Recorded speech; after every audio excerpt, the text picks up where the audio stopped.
Social మీడియాలో viral కావాలన్న పిచ్చి కొందరికి పీక్స్ కి చేరింది. లైక్స్, వ్యూస్, షేర్స్ కోసం కొందరేమో ప్రమాదకర స్టంట్స్ చేస్తూ ప్రాణాలు తీసుకుంటున్నారు. ఇక మరికొందరేమో నడి రోడ్డుపై నోట్ల కట్టలు చల్లుతూ ప్రాంకులు చేస్తూ జనాలను భయభ్రాంతులకు గురి చేస్తున్నారు. ఇక ఇప్పుడు నడి రోడ్డుపై కుర్చీలో కూర్చుని టీ తాగుతూ వైరల్ అవుదామనుకున్న ఓ వ్యక్తి చివరికి జైలు పాలయ్యాడు. ఈ ఘటన కర్ణాటక బెంగళూరు రోడ్లో జరిగింది.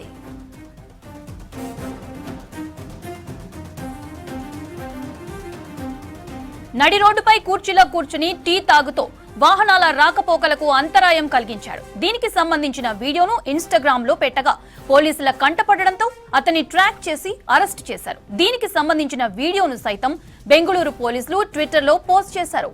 ప్రజలకు విఘాతం కలిగించేలా స్టంట్లు చేస్తే ప్రశంసలకు బదులు ఫైన్ వేస్తామని వార్నింగ్ ఇచ్చారు.